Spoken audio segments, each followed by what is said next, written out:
It's been difficult because I hadn't been able to see my grandchildren. An expression on someone's face when you do something nice for them.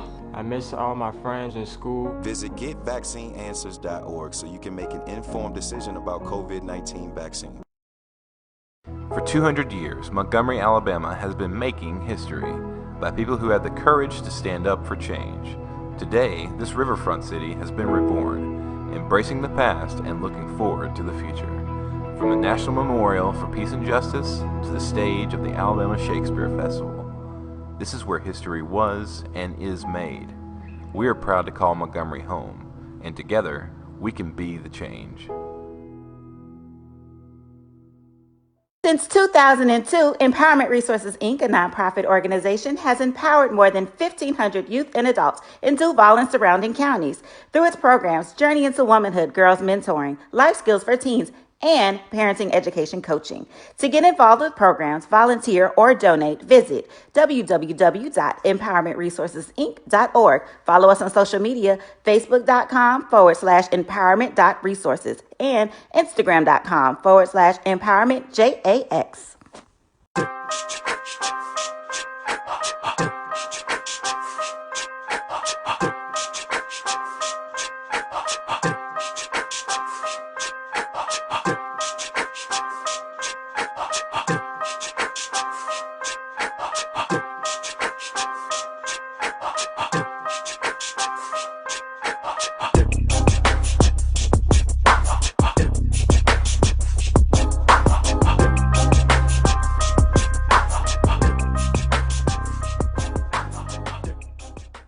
I'm returning to Clinton Parish, and Tampa's my community.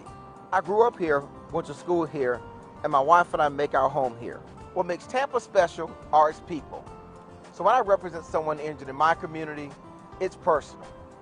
Call my office and speak to a real lawyer and not some referral service. I will fight the insurance companies to get the settlement that you deserve.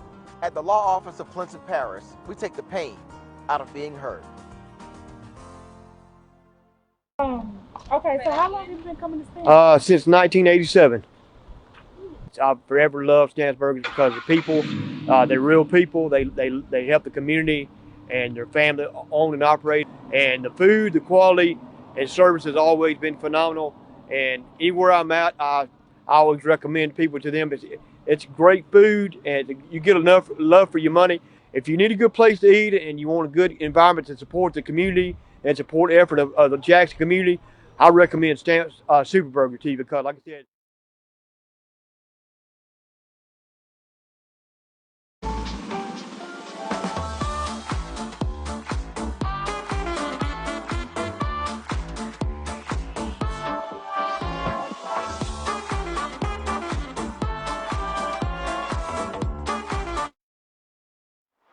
Let's get back to strolling instead of scrolling. Before we can safely come together, we need the facts on COVID-19 vaccines. Visit getvaccineanswers.org so you can make an informed decision for yourself and for your family. It's been difficult because I hadn't been able to see my grandchildren. An expression on someone's face when you do something nice for them. I miss all my friends in school. Visit getvaccineanswers.org so you can make an informed decision about COVID-19 vaccine. For 200 years, Montgomery, Alabama has been making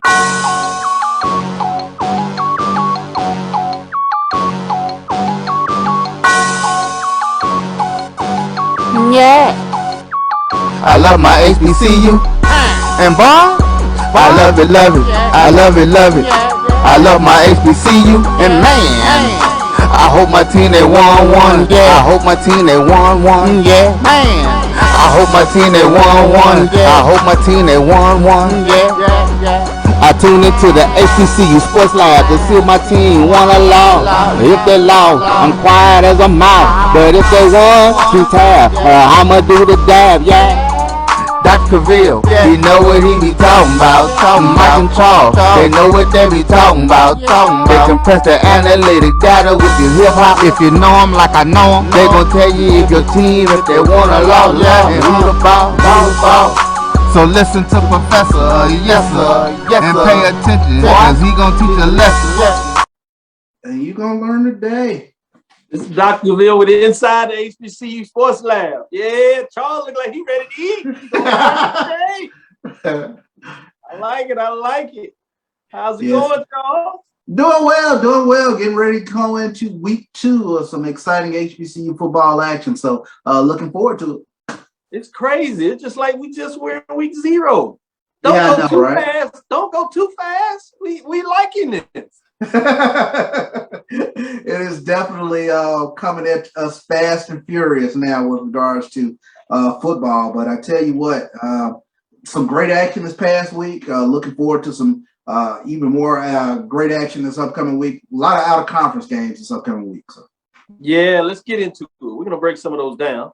We did some on Tuesday, but we're going to get into our next group. We'll talk about some classic, and we might have a little rerun to get into that because, you know, we all have to have our breakdown in terms of who you're going to select.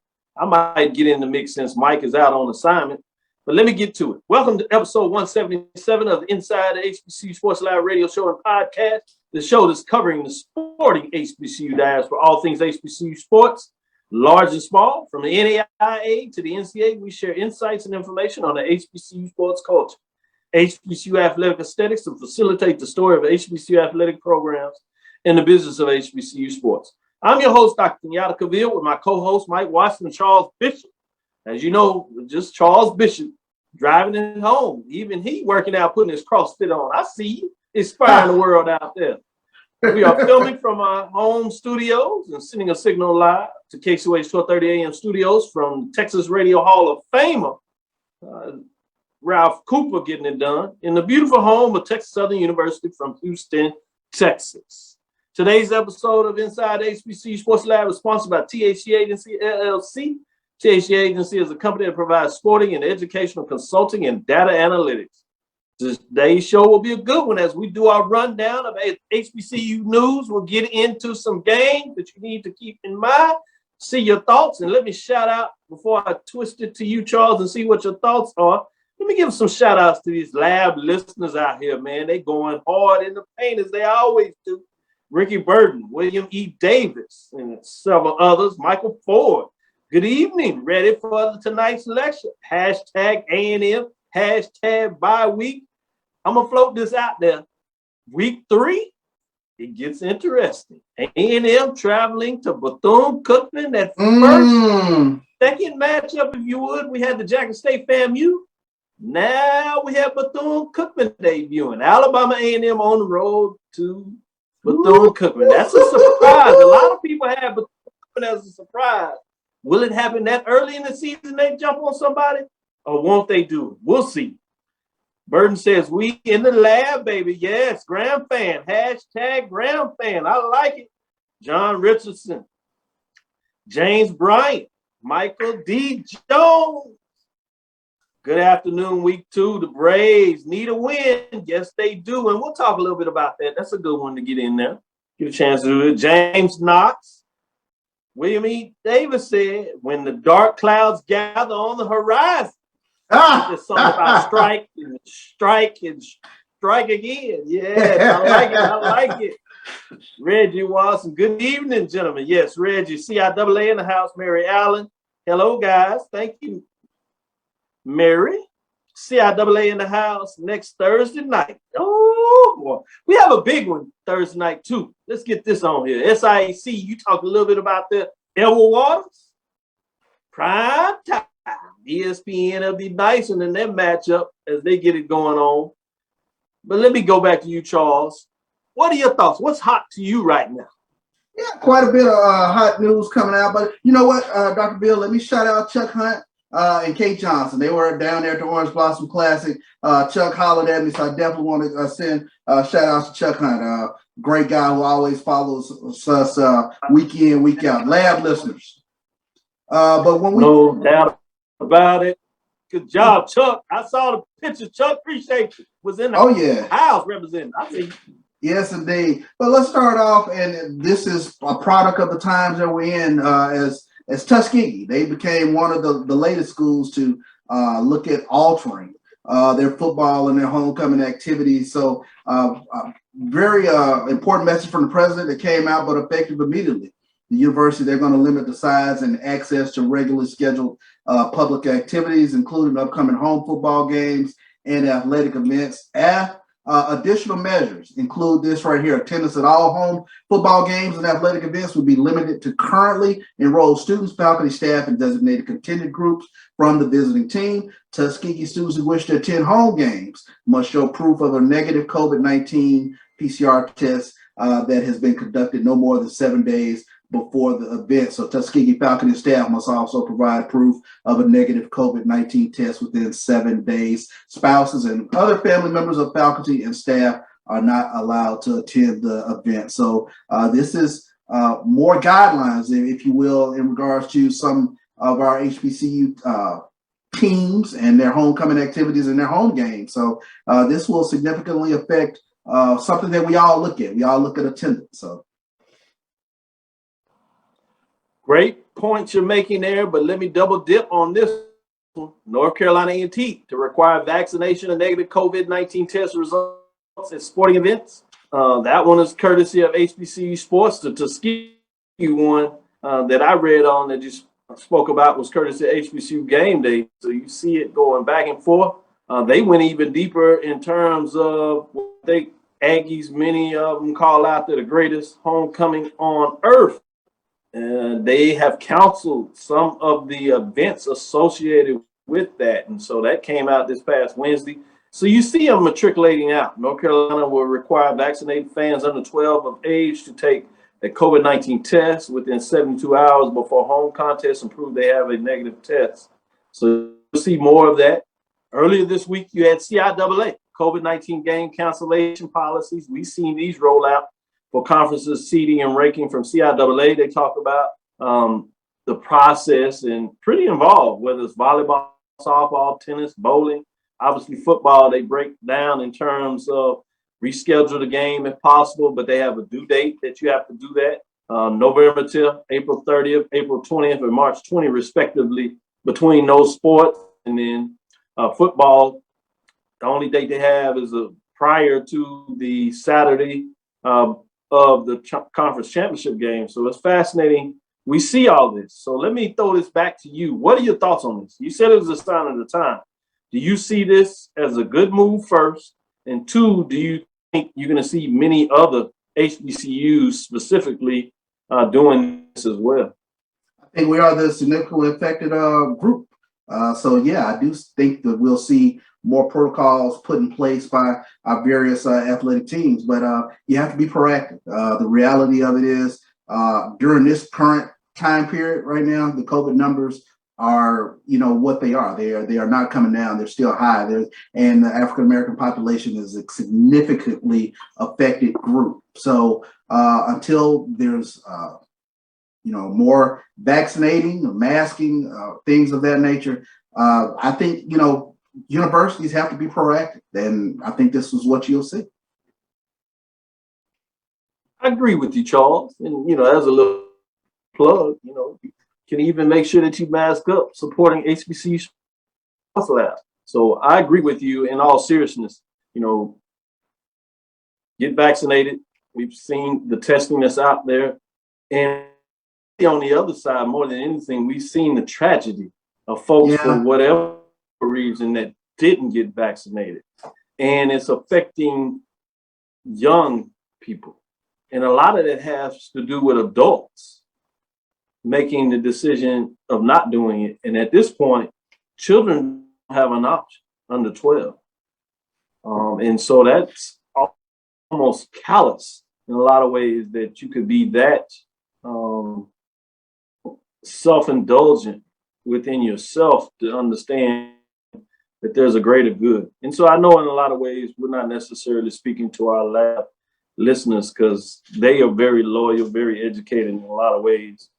And some of them have had their own tragedies that they had to deal with. So prayers go out for any of you all that had to deal with that in terms of dealing with the tragedies associated with COVID-19.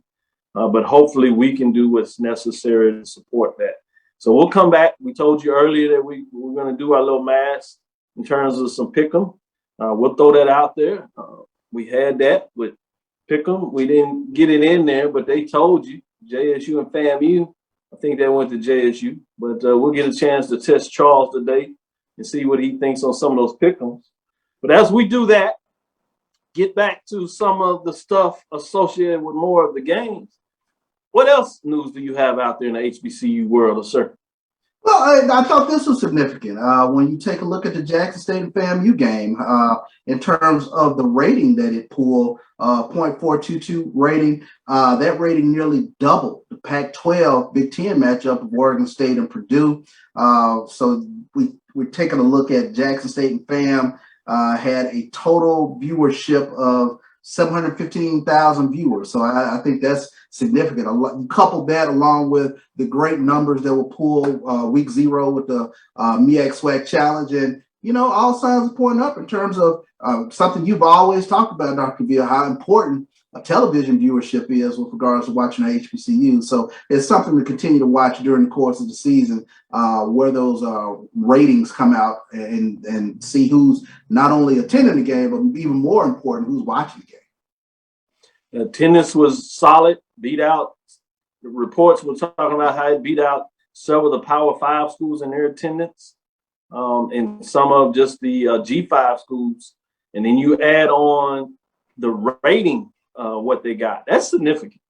I want to park on that for a little bit in terms of just understanding the business side of it. While having fans in the stands is important and relevant for revenue, we've seen what the SWAC has been able to do at the FCS level over a number of years of leading FCS in terms of attendance, all except for 1 year since they started making a count. You see SIAC at the Division II level having significant success with attendance, but now you see these two particular brands are able to move that into the television sphere. And we see that it's paying dividends in regards to the respective ratings. That's nothing just to shrug your head at. That's extremely important in terms of what that looks like and how you move forward. So that's one thing that I want to keep our eyes on as we go out through the year to see what does that look like as we continue to monitor it. I do want to throw it back to you. What are some of your thoughts in terms of why this is taking place?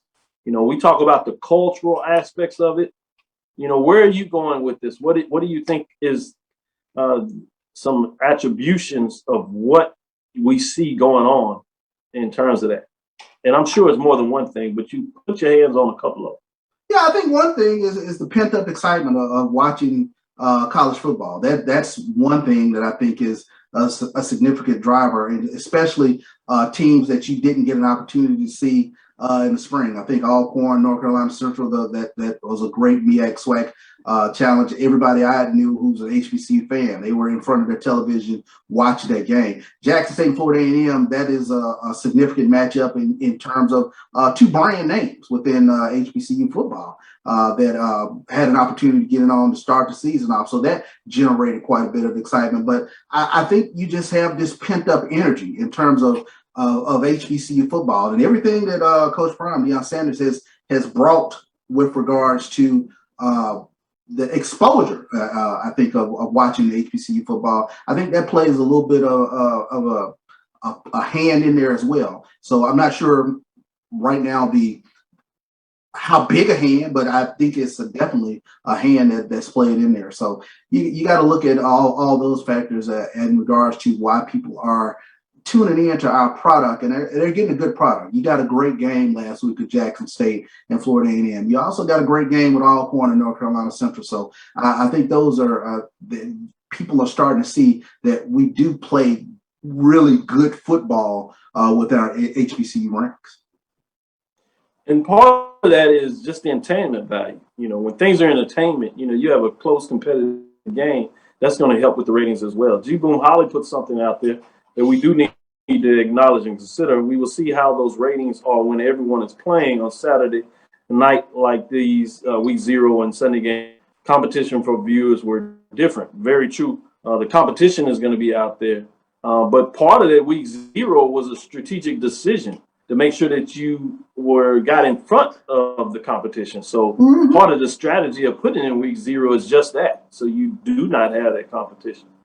In terms of Sunday, that'll be interesting to see what that looks like. But That's no different than what ESPN does with its other what we see the Power Five conference made up of historically white colleges. They spread all that out to make sure that they provide a framework of the competition. We see it over Thanksgiving weekend. They give Wednesday, Thursday, Friday, Saturday matchups to spread it out. You see that also in terms of them moving to play some games on Thursday to get that prime time. You see them when they set up for Saturday night games specifically.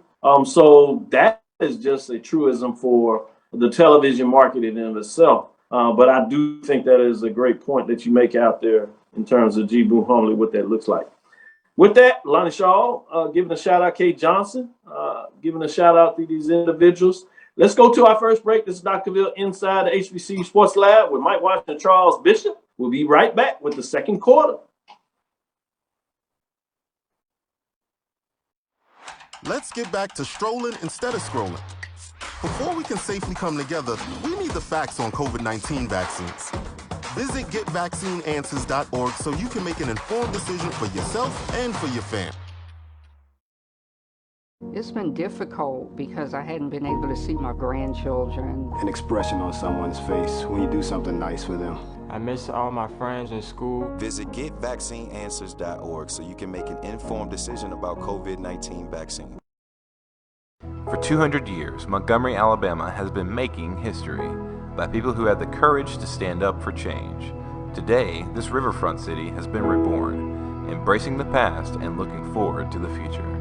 From the National Memorial for Peace and Justice to the stage of the Alabama Shakespeare Festival, this is where history was and is made. We are proud to call Montgomery home, and together, we can be the change. Since 2002, Empowerment Resources, Inc., a nonprofit organization, has empowered more than 1,500 youth and adults in Duval and surrounding counties through its programs Journey into Womanhood, Girls Mentoring, Life Skills for Teens, and Parenting Education Coaching. To get involved with programs, volunteer, or donate, visit www.empowermentresourcesinc.org. Follow us on social media, facebook.com/empowerment.resources and instagram.com/empowermentJAX.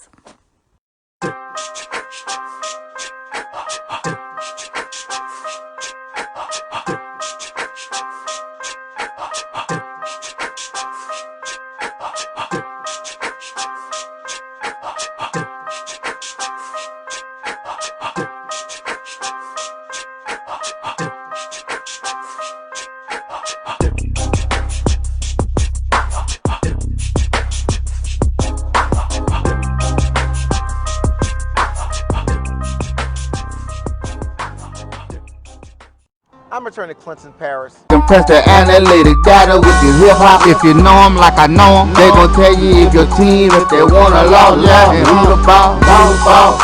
So listen to Professor, yes sir, and pay attention, cause he gon' teach a lesson. This is Dr. Cavil with Inside the HBCU Sports Lab with Mike Washington and Charles Bishop. Mike is out on assignment, so I have Charles getting it done, and he's already got some people ragging on him, teasing him, because I see him smiling, so something's going on in the honey sickle there. But as we get into it, before we get into some of these matchups, and we'll do that on the second half of the show, we'll revisit some after this, but let's get into it. I told you I'm doing my new thing now. I'm debuting this football season, the marching sport ranking. So I'm really excited about this marching ranking. It is a top 10. What's a little different than what you've seen out there in the marketplace in terms of the band? Usually what you have is a fan interactive poll ranking. That's what I see out there. They'll say who won, you get to select who won. But I got a couple of folks out here that are going across the country. Some of them are band experts, some of them are just general fans. So we mixed it up, just like you see with a traditional fan. But we are assigning wins and losses to HBCU marching sport. You have a battle of a band, and we're focusing mostly on halftime. I know you have zero quarter in the fifth quarter, but we're going to look at what takes place between those lines when you get on either the turf or the grass and you have to show up and show out. We do this when there's 2 matchups. So if you're out there and the traveling band doesn't come, you don't qualify in terms of this band poll at that period of time. So if you want to get involved in this, you need to talk to your band director and tell him to put you on the road. Obviously, there's enough HBCUs that play in classics. That'll help some because they usually on there. Or you need to make sure that you're going to go to some of these games when your team is playing in non-classic games. Get on the road. It's not my fault. So let's tee up the top 10. We're going to go through 6 to 10. I'm just going to let you see that. I'm not going to get in a lot of thought on the 6 to 10. You see that going out there, and y'all can see the name. This starts from week 0. So you see some teams, bands, I should say. The marching sport had head-to-head, for example, Alcorn State in terms of Dynamite band, as you know, the Sounds of Dynamite versus the Blue and Gold Marching Machine. And so you see some of these teams that are moving around and they had games, they go back and forth. So I just wanted you to see that. But let's get into the top 5. That's what we really want. Get into the top 5. Charles, before I get into this top 5, anything about this top 10 in terms of 10 through 6, any concerns you have there, or you want to wait to get into my top 5? Let's get into the top 5. I see one missing from the top 5, but we'll go with it. We'll go with it. I kind of like this. This is going to be fascinating. I'm glad you liked it. So we have number 5, Tennessee State, the Aristocrat. They are 1-1. 1-1 on the season in terms of what they got to get done. They were actually 1-1. And the reason they're 1-1 is they played in the National Battle of the Bands. So remember when I had my week 0, it was part of the bands where you had 8 teams. Okay. 8 bands involved, right? I keep wanting to say teams because we're doing this from a sporting framework. So you'll see me sneak in teams at times because we're calling these bands, the marching sport, the teams. It was 8 of them. So that's essentially like having one-on-one matchups. So that was going to be 4 winners and 4 losers, 4 losses. I know that's tough for some people when they hear losers to hell.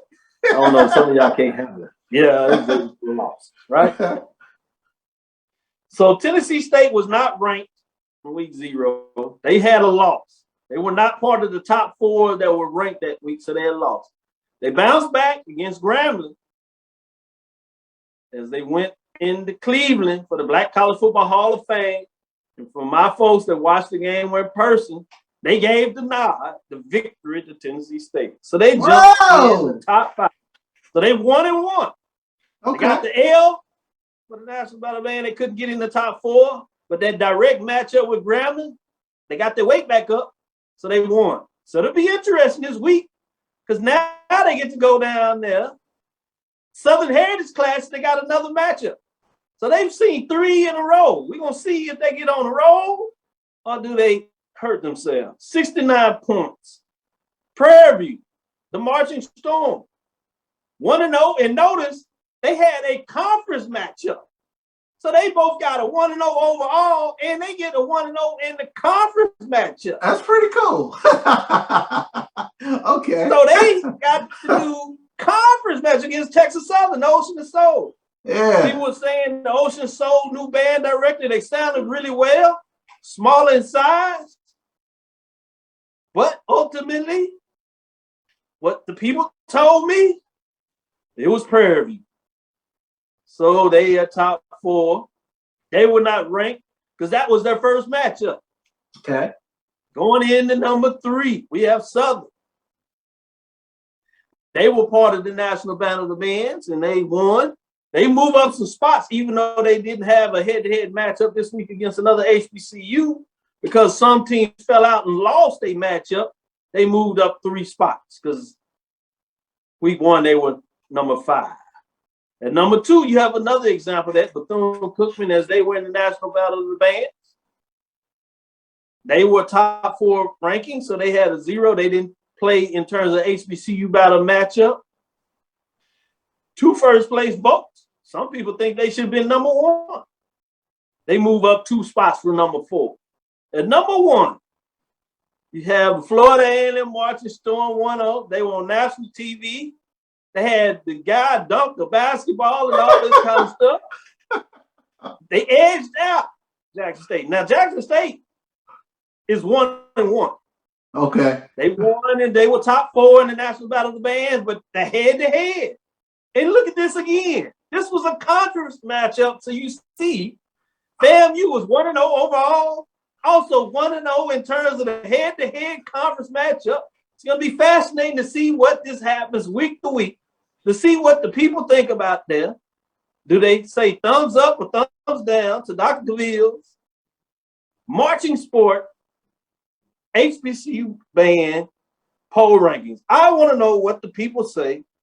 But Charles, they don't have the mic. They have to have their comments down here and let me know what they think. But you get to get the mic and you get to comment. All right. I want to hear your thoughts. Well, here's my first thought. 1, 2, 3, and 4. I don't see any MEAC bands anywhere. I know it's got to be a MEAC band. So I still don't even see a MEAC band at 5. So if I'm the MEAC, I'm like, what are you doing, Doc? Who are these people telling you? Whatever's going on. Hey, but you know what? Rick, before you do that, go ahead and put back up 6 through 10. They got some love in there. They in there. All right. They in there. All right, I see them. You got some in there. A&T at 10. Some of them fell out this week. They were in there because they did well. Norfolk State was all the way up to 6 last week. So they Norfolk State a beast. I heard about them at the Battle of the Bands. Well, yeah, they did a good job. They were 6. They were 6 last week, but they fell out. You had a lot of other teams that got in the mix. You got to play. Put your band on the road and either get them in a Battle of the Bands or they need to get into the conference. So what we might also find out, it's unique from this perspective though, is the conference matchups for the MEAC are at the end of the season. Okay. Because they're only 6 teams. So you might see them rise as they start playing more of the HBCU bands. Now you have some cases where they're playing CIAA schools, so it'll be interesting to see about the CIAA MEAC matchups. Interesting. So go ahead. I'm like Alan Malone. This is going to be controversial every week. But you know what? Norfolk State, I see it. I see it because they voted won the Battle of the Bands. Yeah, it's not no fan vote. Everybody can go stack the deck with a fan vote. What kind of mess is that? I told you this is not a fan vote. You can tell me your opinion. This is match. This is not because you can stack the deck in a computer ranking and you can go tell all your friends in the alumni association, hey, go vote in this poll. No, we're not doing that. That's just because you support your school. That don't count. That's not marching sport. That's popularity contest. No, we're not doing that. No. This is different. You know, Dr. Cavil is talking about how you get into the. Charles, what is wrong with you? Popularity contest? No, we don't do that. No. Well, you say this is marching sport, huh? Tuesday, hopefully Miles will come to the Bluff this Saturday to take on my human jukebox. Yes, that would be a good one. It'd be a mid-major versus major division matchup. I like that. We'll see. That's going to be fascinating. Let me know your thoughts. Truly, let me know. I'll be looking. I'll send some of my scouts down there. They'll be on the Bluff to give me their reports. I want to see it. Southern Heritage Classic is going to be on and popping. That's going to be a matchup. In terms of what looks there, we'll see what that means. Any last comment overall in your thought process of how I presented the HBCU marching sport framework of the top 10, specifically the top 5 programs, wins and losses, conference, non-conference matchup? I like this. You're going to assign some wins and losses week in, week out. So it ain't going to be a popularity contest. I can dig it. I will say this, and I know I'm going to catch a lot of flack from my Jackson State, my Sonic Boom alums, but you know what? When a band dunks a ball on the field, that's dope. I don't care what. That was pretty cool to me. I'm proud of you, Charles. That's not saying that. Shout out to the 100 on that one. They just had a little matchup problem in that one. You know, it's a long season. They can bounce back this week. They got the risk. That's a top 5 matchup. That's one to keep your eyes on. They just need to bring it home. They need to bring it home. Field show got to be tight. Yeah. No doubt about it.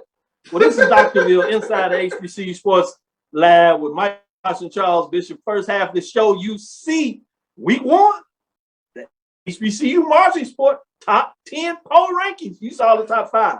We'll see what that looks like. We'll come back and we'll get in more of the football action as we look at some HBCU Classic Major Division, Mid-Major Division. We'll look at some independent non-conference games, and we'll let Charles get down there and break some things down. Stick with us. We'll be right back for the second half of the show.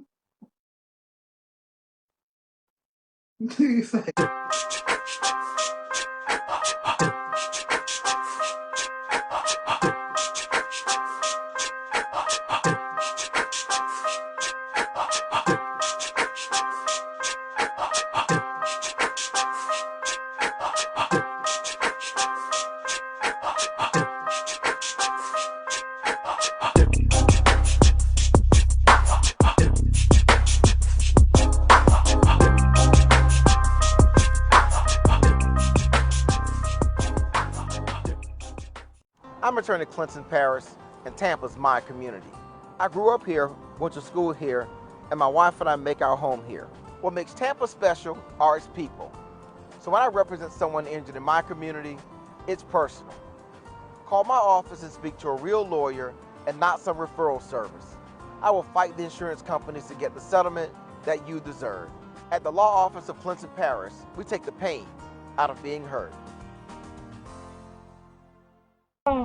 Okay, so how long have you been coming to Stanford? Since 1987. I've forever loved Stansburg because the people, they're real people. They help the community and their family own and operate. And the food, the quality, and service has always been phenomenal. And anywhere I'm at, I always recommend people to them. It's great food, and you get enough love for your money. If you need a good place to eat and you want a good environment to support the community and support the effort of the Jackson community, I recommend Superburger to you because, like I said,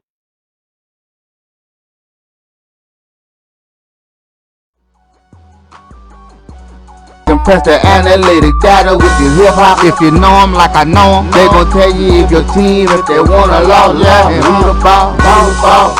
So listen to Professor, yes sir, and pay attention, cause he gon' teach a lesson. This is Dr. Will with Inside the HBCU Sports Lab with Mike Watson and Charles Bishop. I love the comments. Keep them coming. I know some of y'all can't get down with me in my poll rankings. I think some of y'all like it, but it is what it is. We're going to keep it going. We're going to see if I can convert some more of you back on board. But let's get back into it. Let's start off with the HBCU Class Major Division Game of the Week. Memphis, Tennessee is the place to be. For many people, Charles will be in the house, so he'll get a bird's eye view.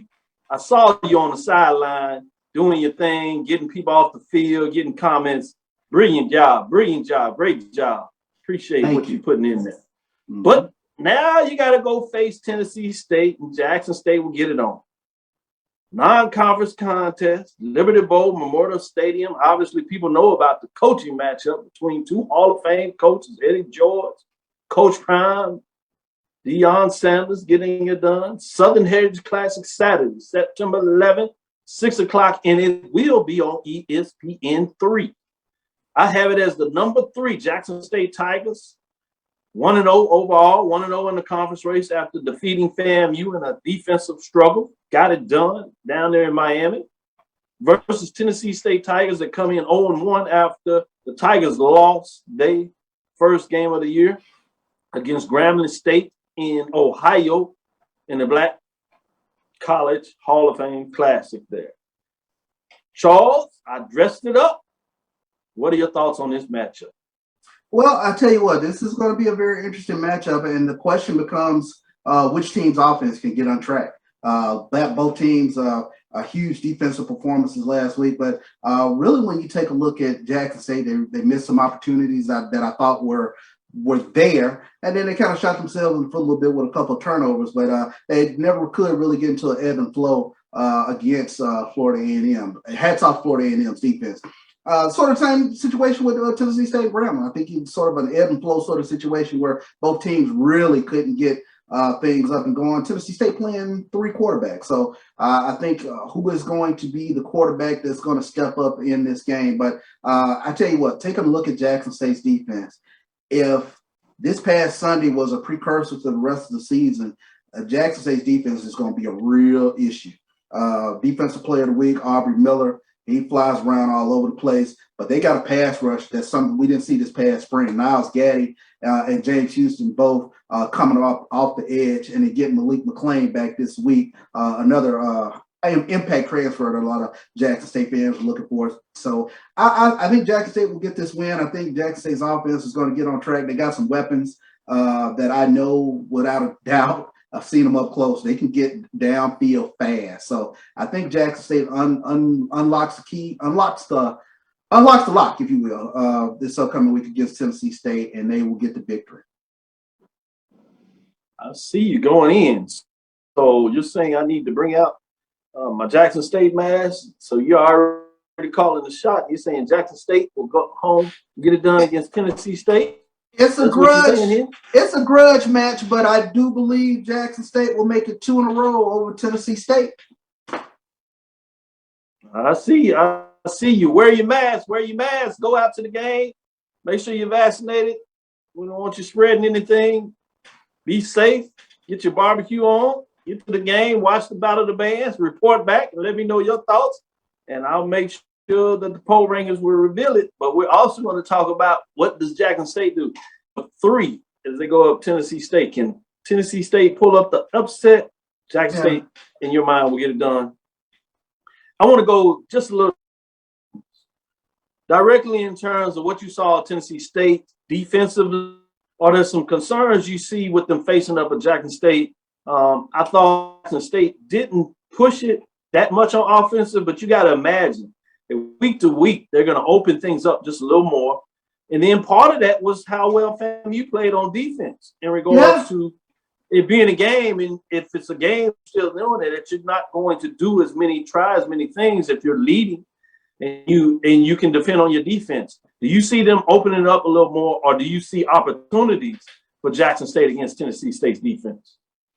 I think I see some opportunities for Jackson State's offense against Tennessee State's defense. I think from a defensive perspective, Jackson State, the first thing that you really want to do, and I think this is something that defense coordinator Dennis Thurman talked about last week, stop the run. And Tennessee State has a tremendous running back, all OVC running back in Devon Starling. I think you got to be able to corral him in some manner. I think Jackson State did a tremendous job last week of keeping Bishop Bonnet from getting off for Florida A&M. It kind of made them one-dimensional, made quarterback a sitting duck back there, and they were able to pin their ears back and tee off. I see something similar this upcoming week with regards to Tennessee State. Tennessee State only had 118 yards total passing last week. They've got to figure out some type of way to get some offense, and that can only happen if they get Devon Starling off. So the question is for Jackson State, can they stop Starling? If they stop Starling, I think the game really tips in their balance at that point. Yeah, Elijah Ray says JSU by 21. Woo! Whoa! It's still a grudge match now. It's still a grudge match. So I can't go quite 21, but I think Jackson State will get the win. Chad Cooper says, hopefully this week practice will result in one Tennessee State quarterback playing. Good point, Chad Cooper. We'll see who gets the nod. Coach Prime did say that during the media session for the SWAC and said, no, they playing 3 quarterbacks. You got a problem. You got one. He said, that's not true. Us. That they problem. I like that's that. True. So let's get into this independent matchup, major division-wise, which is Prairie View. They going on the road. SWAC versus Southland Conference. It's going to be interesting. Thought on that. It's number 5 Prairie View Panthers, 1-0 overall, 1-0 in conference. They're at Incarnate Word. Cardinals lost last week in a shootout in a lot of ways as they played Youngstown State, putting up points. What do you see in this matchup in San Antonio, Texas, Gale and Tom Benson Stadium?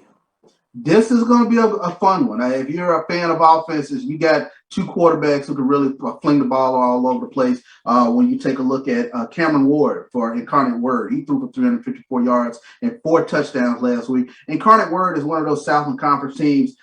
They chunk the ball around all over the place, and you will always see them somewhere within the upper echelon of the FCS in terms of total offense. But you also got Juwan Pass, SWAC Newcomer of the Week. He throws for 354 yards. So I think what defenses can get the stops is going to be the big thing in this game. You got to be able to slow down some of these offenses. And, the question becomes from Prairie View, can they get those 2 or 3 stops that really can tip the game in their balance against Cameron Ward? He was really chunking the ball all over the place against Youngstown State. They got into a shootout, and we don't normally see Youngstown State in these shootouts. That game was 44-41. But I think if Prairie View can get to the quarterback a little bit and make some plays on the defensive side of the ball, they can go to San Antonio, get this win. They already have proven that they can beat Incarnate Word. They beat them back in 2017, so they're up 1-0 in this series. Good points you make there. I'm fascinated also in terms of Prairie View's defense against Incarnate Word's offense to see what that looks like. But who you going with? Who you got in the matchup? Who's coming out the win? Let me go with Prairie View in this one. I'm gonna go with the SWAC to get the win over the Southland Conference. We got a couple of SWAC and Southland Conference games this upcoming week. It's really important that the SWAC holds up against the Southland Conference in terms of these geographic matchups where you're recruiting against each other. You set it up for me well. Tuesday, we talked about one of those Southland Conference matchups with the SWAC. This one is actually Alcorn State. They're at home. The Braves are at home as they take on Northwestern State. Top 10 matchup with Braves being there in Jack Spink Stadium Saturday. That is a 6:00 p.m. kickoff in terms of that. Who you got in that matchup? I got to see what this Alcorn Braves defense can do against Northwestern State. Northwestern State, although they lost to North Texas 44-14, they rushed for over 200 yards in that game. So you've got to be able to slow down Northwestern State's rushing attack. Felix Harper has to be Felix Harper. He's a SWAC Offensive Player of the Year for a reason. He needs to be able to get off fine. Charles Pringle be able to be accurate in this game and be able to hold on to the ball. I think Alcorn really hurt themselves with a couple of drive-killing turnovers that they had. But give me the Braves in this one. Give me a lot of Stafford Anderson. He rushed for 128 yards against North Carolina Central. You got to give me him and Nico Duffy and keep Northwestern State's offense off the field because they're going to run the ball. They're going to run the ball hard. So who you got? Give me the Braves. Give me the Braves at home. They don't have that many home games this year. You better, Michael Lee. Braves, don't let us down. Prairie View Panthers, don't let us down. Michael Jones, don't let us down. Need the Braves to bring that defense. I need Cedric Thornton to have them linebackers up near the line of scrimmage and stuffing those gaps. One more before we go to this break. We also talked about the MEAC Major Division Game of the Week, which also features HBCU program in the major division going outside of the conference race. This one features Georgetown. It is in Dover. It's another one where the HBCU has a home game. Alumni Stadium. It's the Patriot League versus the MEAC in this matchup. This one's also Saturday. It's at 1:00 Central Standard Time, and it's on ESPN+. Delaware is a top 10 team in my poll ranking. Want to know after they defeated a game, Bowie State, that felt they left a lot of things on the table. But this week, Georgetown, Hoyas come in there 0-1. Who do you have in this match? Well, this is going to be a tough one, I think, for Delaware State. They were able to eat off Bowie State's miscues, and eventually they let Bowie State back into the game. They were up 26-3 at one point, and then, you take a look at the final score being 32-24. But, 4 picks in that game for Delaware State, ball hawking defense. But this is going to be a little bit tougher. Give me Georgetown in this one, especially Delaware State being on the road. Give me the home team on this one. I'm going to have to give you the blank mask. I do not feel comfortable about putting on an HBCU mask when you call Georgetown. Right. Not comfortable. So I got one of mask when you have your HBCU matchups and one is not in the SWAC. I'll throw on the HBCU. Understood. I got to give you a blank one there. And for those that are talking about why does he just have SWAC masks, well, the guy that I got these from, he's doing it the right way. He has licensing. He got the licensing right to get the SWAC mask, and that is 2ttickets.com. You can go check them out, 2ttickets.com. If you want to get your SWAC mask, affinity type mask, you can go get it there. We'll be bright as we get into the last part of it. We get it done. As we get into the fourth quarter, we'll talk about the mid-major division. We have a couple of mid-major games of the week. We have HBCU Classic Major Game of the Week, and then we have an independent matchup. So we'll get into this. Stick with it. Surprise you a little bit. We had it Miles going to Southern. We'll break that down, and we got Langston hosting Texas College in the matchup. Those will be our mid-major games of the week. We'll look at one independent and one in terms of major conference. So we'll talk about that as we get into it. Stick with us for our last quarter's Dr. Bill Inside HBCU Sports Lab. We'll be right back after this last break.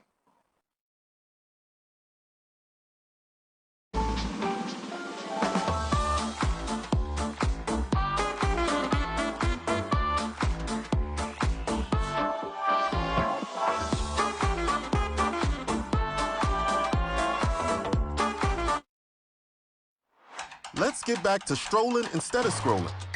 Before we can safely come together, we need the facts on COVID-19 vaccines.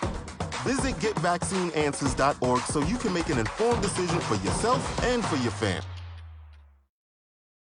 It's been difficult because I hadn't been able to see my grandchildren. An expression on someone's face when you do something nice for them. I miss all my friends in school. Visit getvaccineanswers.org so you can make an informed decision about COVID-19 vaccine. For 200 years, Montgomery, Alabama has been making history by people who had the courage to stand up for change. Today, this riverfront city has been reborn, embracing the past and looking forward to the future. From the National Memorial for Peace and Justice to the stage of the Alabama Shakespeare Festival, this is where history was and is made. We are proud to call Montgomery home, and together, we can be the change. Since 2002, empowerment. Compress the analytic data with your hip hop. If you know them like I know them, they gon' tell you if your team, if they wanna lose, and who the ball, So listen to Professor, yes sir, and pay attention, cause he gon' teach a lesson. This is Dr. Bill with Inside HBCU Sports Lab. Mike Washington's on assignment. We're going to have to make sure the drinks on Mike. It's my understanding he got a little more change in his pocket. Congratulations to Mike getting it done. I know he's been working at that, well-deserved. But, you know, we love to be treated, especially when brother does well. You know, it's on you to just show us how much. All day. All day. Thank you. Thank you. With that being said, let's get into this mid-major matchup. This is another fast one. A lot of people are curious about Southern. Came in with high expectations, but was not to be previous game against Troy. But was that just the FBS thing, or is there more to this? Many people like what they saw with Miles, giving Alabama State everything they need to know. Be fascinated. They take on their second SWAC school right now. They're going to Baton Rouge this time. 8W, Mumford Stadium, Pete Richardson Classic. SIAC versus SWAC, Saturday, September 11th, 6 o'clock Central Time. Number 5, Miles Golden Bear at the mid-major poll ranking. They are 0-1 with their loss against Alabama State, as I said, but they take on Southern Jaguars, a major division, so that's that mid-major, major division. And you know they're going to come in with a lot on their chest. Coach Ruffin, he's really a hot candidate in a lot of ways. Can he make a statement if Southern comes in 0-1? Charles, break it down. Well, you know, Ladarius Skelton has to be Ladarius Skelton in this game. He had a couple of picks in that game against Troy, and the game got away from them early, 30-43 at halftime. This one has me a little uneasy, to be honest with you. But the question in this game is, can Miles create any sort of offense? I think that's the big question in this game. We know they have defense. We know guys like Mitchell Smiley and Cavius Floyd, both linebackers for them. They fly around. They're going to make a lot of tackles, but that's asking a lot to go against this all-SWAC offensive line, 4 all-SWAC preseason all-SWAC selections. Then you have Devon Ben, and you have Jared Sims who can bludgeon you to death, and then Ladarius Skelton. The question is, can he play up to his capabilities? You hate after that first week to listen to a lot of the Southern faithful already chiming for, clamoring for the backup quarterback. But I think Skelton gets it done in this game. I look for Southern to take this. Wow. So you got Southern go ahead and get it done. Maybe closer than some people want it to be, but you say Southern out of the SWAC is going to find a way to get it done. Again, this is 2ttickets.com. Mask up. Be safe. Get your vaccination. Let's go. With that being said, let's get into this independent conference game, if you would. Sooner Athletic Conference. Texas College is independent in that league as they play Red River and all other sports, but you have Texas College in there against the newly number one Langston Lions as they start off conference race 1-0, as well as 1-0 overall. A little bit, what do you think about Texas College Langston? Texas College has struggled over the years. Is there any way Texas College can make this close?